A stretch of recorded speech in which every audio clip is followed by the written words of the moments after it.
mong muốn doanh nghiệp Hoa Kỳ vươn lên thành nhà đầu tư lớn nhất tại Việt Nam. Hãy cùng Hồ Sơ TV tìm hiểu về nội dung này.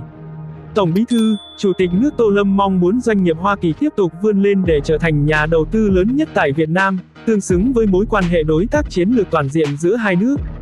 Nhân dịp tham dự các hoạt động của tuần lễ cấp cao Đại hội đồng Liên Hợp Quốc khóa 79 và làm việc tại Hoa Kỳ, chiều 23 tháng 9 tại New York, Tổng Bí thư, Chủ tịch nước Tô Lâm đã dự buổi tọa đàm doanh nghiệp do Hội đồng Doanh nghiệp Hoa Kỳ ASEAN, viết tắt là USABC, Phòng Thương mại Hoa Kỳ, viết tắt là USCC, và Hội đồng Doanh nghiệp vì sự hiểu biết chung, viết tắt là BCIU, phối hợp với Bộ Kế hoạch và Đầu tư và Đại sứ quán Việt Nam tại Hoa Kỳ tổ chức.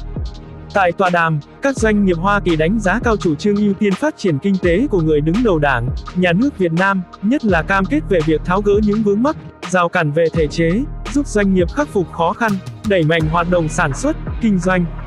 Các doanh nghiệp cũng chia sẻ về những cơ hội hợp tác trên nhiều lĩnh vực mà Việt Nam đang có nhiều tiềm năng và bày tỏ hy vọng sớm được đầu tư vào Việt Nam, đồng thời tin tưởng về hiệu quả kinh tế đạt được, đồng thời cho biết sẽ ưu tiên hỗ trợ Việt Nam để duy trì, bảo đảm cam kết về phát triển bền vững trên địa bàn và mong muốn được chính phủ Việt Nam tạo điều kiện về cơ chế, chính sách để các hoạt động đầu tư thuận lợi, hợp tác lâu dài.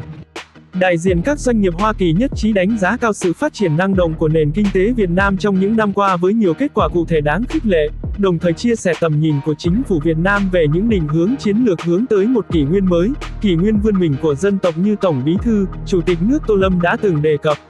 Phát biểu tại tọa đàm, Tổng Bí thư Chủ tịch nước cho biết tình hình kinh tế thế giới có nhiều biến động, diễn biến phức tạp, khó lường, song những xu hướng tích cực được duy trì, trong đó nhu cầu hòa bình, ổn định, hợp tác để phát triển vẫn là dòng chảy chính, châu Á-Thái Bình Dương vẫn là động lực tăng trưởng của thế giới. Cuộc cách mạng công nghiệp lần thứ tư diễn ra mạnh mẽ trên toàn cầu, tác động đến mọi khu vực của nền kinh tế, trong đó, Hoa Kỳ tiếp tục là một trong những đầu tàu dẫn dắt hoạt động tài chính, khoa học công nghệ, đổi mới sáng tạo của thế giới. Trong bối cảnh đó, theo Tổng Bí thư Chủ tịch nước, quan hệ Việt Nam-Hoa Kỳ vẫn không ngừng phát triển mạnh mẽ, sâu sắc, thực chất, toàn diện và hiệu quả trên nền tảng tin cậy và lợi ích của nhân dân hai nước, đóng góp tốt hơn cho hòa bình, ổn định, hợp tác và phát triển bền vững của khu vực và thế giới. Về đầu tư, Hoa Kỳ tiếp tục là một trong những đối tác đầu tư hàng đầu của Việt Nam, với hầu hết các tập đoàn lớn của Hoa Kỳ đều đã hiện diện và đầu tư kinh doanh có hiệu quả tại Việt Nam, trong khi, ngày càng có nhiều doanh nghiệp Việt Nam đã tham gia đầu tư tại thị trường Hoa Kỳ.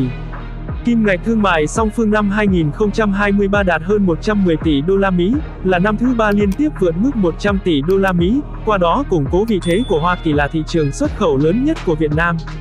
Dù vậy, Tổng Bí thư Chủ tịch nước cho rằng tiềm năng hợp tác của hai nước chúng ta vẫn còn nhiều dư địa, được thúc đẩy mạnh mẽ bởi nội lực của mỗi quốc gia và động lực đem lại từ mối quan hệ đối tác chiến lược toàn diện giữa hai bên, đồng thời nhấn mạnh điều này sẽ làm tăng sự đồng thuận ở mỗi nước, tạo điều kiện huy động và tập trung nguồn lực cho các chương trình, kế hoạch hợp tác quan trọng mà hai bên cùng có lợi. Tổng Bí thư Chủ tịch nước cũng mong muốn chính phủ Hoa Kỳ sẽ thúc đẩy, khuyến khích doanh nghiệp Hoa Kỳ tăng cường đầu tư tại Việt Nam, đồng thời tạo điều kiện tiếp tục hỗ trợ các nhà đầu tư Việt Nam mở rộng hoạt động đầu tư kinh doanh có hiệu quả, đặc biệt là các dự án trong lĩnh vực khoa học công nghệ, đổi mới sáng tạo. Tổng Bí thư Chủ tịch nước hy vọng các nhà đầu tư Hoa Kỳ sẽ nghiên cứu, mở rộng đầu tư vào các ngành, lĩnh vực như khoa học công nghệ, đổi mới sáng tạo, nghiên cứu và phát triển kinh tế xanh, kinh tế số, kinh tế tuần hoàn, kinh tế tri thức, phát triển ngành công nghiệp chip bán dẫn, trí tuệ nhân tạo AI, Internet vạn vật, năng lượng mới, năng lượng tái tạo, tài chính, trung tâm tài chính, công nghệ sinh học, y tế. Nhân dịp này, Tổng Bí thư Chủ tịch nước cũng mong muốn các nhà đầu tư Hoa Kỳ tiếp tục ủng hộ để chính phủ Hoa Kỳ sớm công nhận Việt Nam là một nền kinh tế thị trường, qua đó tạo điều kiện thuận lợi để doanh nghiệp hai bên hợp tác đầu tư kinh doanh. Tổng Bí thư Chủ tịch nước khẳng định Đảng và Nhà nước Việt Nam luôn luôn xem khu vực kinh tế đầu tư nước ngoài là một bộ phận hợp thành quan trọng của nền kinh tế thị trường định hướng xã hội chủ nghĩa, góp phần thúc đẩy chuyển đổi cơ bản của nền kinh tế, tác động tích cực đến cải cách, đổi mới thể chế kinh tế, cải thiện môi trường đầu tư kinh doanh, cải thiện uy tín và vị thế của Việt Nam trên trường quốc tế.